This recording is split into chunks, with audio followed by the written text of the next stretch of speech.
Ang i'tikaf ay pananatili sa loob ng masjid para sa pagsamba kay Allah. Ito ay isang inirekomendang gawain para sa mga babae at lalaki sa anumang oras sa loob ng taon.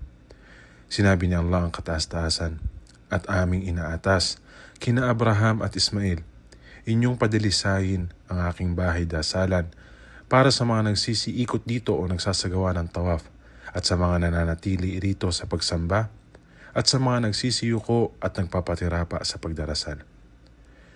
Mas lalo itong inirekomenda sa buwan ng Ramadan, lalo na sa huling 10 gabi nito.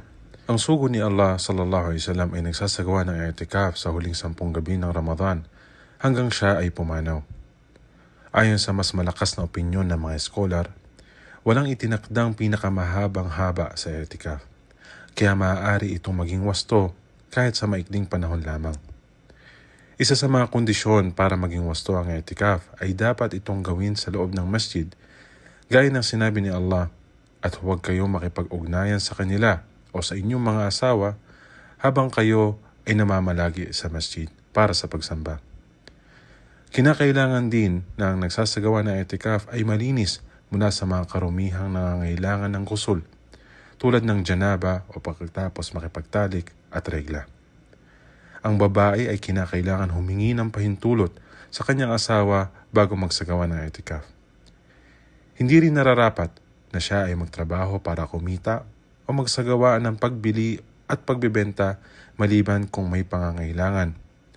Hindi pinapahintulutan na lumabas ng masjid maliban kung may dahilan, kahit pa para sa pagdalo sa libing, ngunit maaari siyang lumabas para sa mga bagay na kinakailangan tulad ng pagpunta sa banyo, pagkuha ng pagkain at iba pang katulad nito.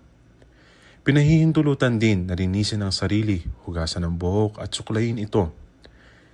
Isinalaysay ni Ummul Mu'minin Aisha radhiyallahu anha, kapag ang propeta Muhammad SAW ay nasa i'tikaf, inilalapit niya sa akin ang kanyang ulo upang suklayin ko ito at hindi siya pumapasok sa bahay maliban kung may pangangailangan.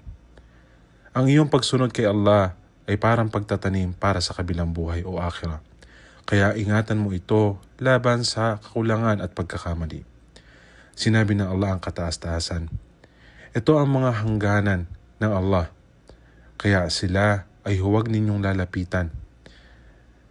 Kanyang ginagawang malinaw ng Allah ang kanyang ayat o mga alituntunin sa sangkatauhan upang sakali sila ay maging matakutin.